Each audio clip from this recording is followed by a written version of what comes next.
Gabrielle Franklin, and I'm a sophomore social work major at Tuskegee University. This presentation is pretty much going to be about a social survey that I had administered to 50 students at Tuskegee University, and my topic was African American youth crime.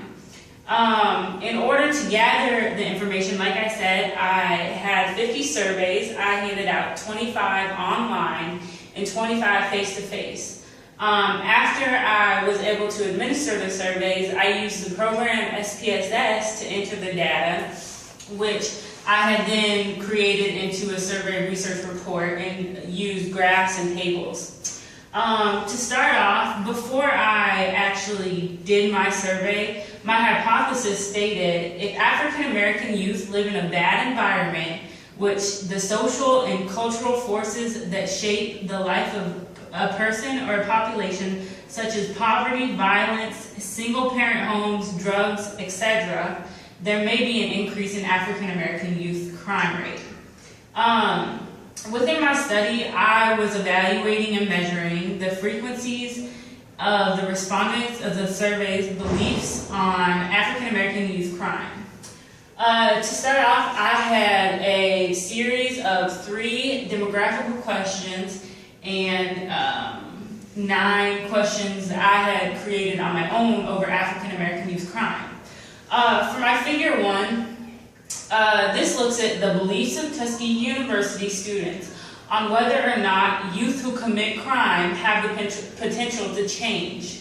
54% of the students somewhat agreed with the statement that youth do have the potential to change after committing a crime, and there was also a 36% who strongly agreed with the statement.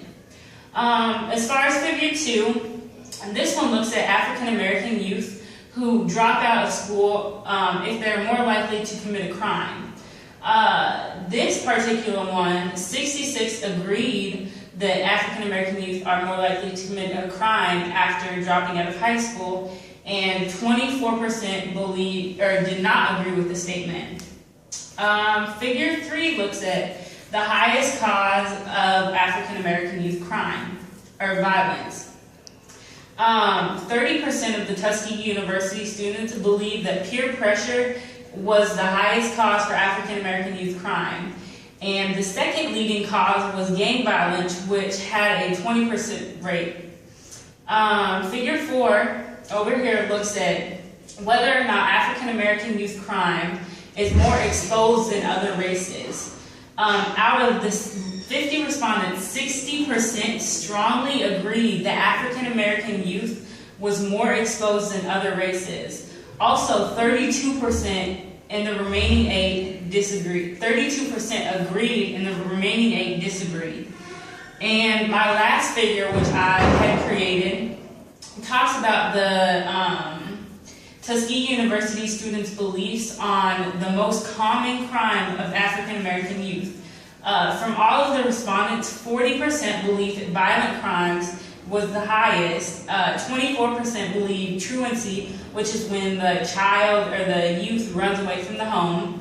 And the last 2 were split 36% each, or were split between 36% for property crimes and consumption and possession of alcohol. In conclusion, the survey I was able to conduct on the students of Tuskegee University allowed me to assess their beliefs on whether or not African American youths who lived in a bad environment may have an increase in the criminal rate. Based on my overall findings, most of the respondents had the same beliefs throughout the questions which were asked on the surveys. Most of the respondents agreed on facts such as whether or not education of the African American youth has an effect on their criminal activity, can youth who commit crimes change, if their family environment has an effect on their activities, and if the juvenile justice system is fair on youth of African American race. The beliefs which I was able to collect by surveying Tuskegee University students was very helpful and allowed me to create charts giving visuals on the data that I have composed. Are there any questions? Yes. Do you believe that the Tuskegee University students responded as you thought they would in your hypothesis? For the most part, yes, I did.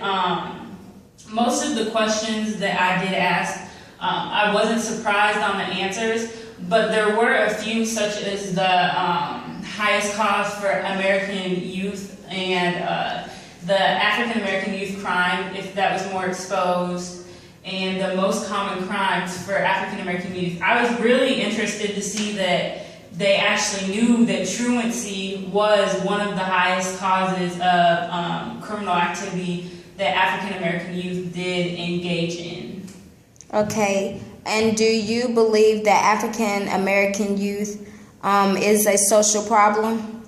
I believe African American youth criminal activity is a very big social problem because if African American youth become involved in criminal activities at such a young age, they are very likely to carry that throughout their lives, which will kind of deteriorate their actions on becoming successful, which is kind of seen throughout the African American community. Thank you for watching my presentation.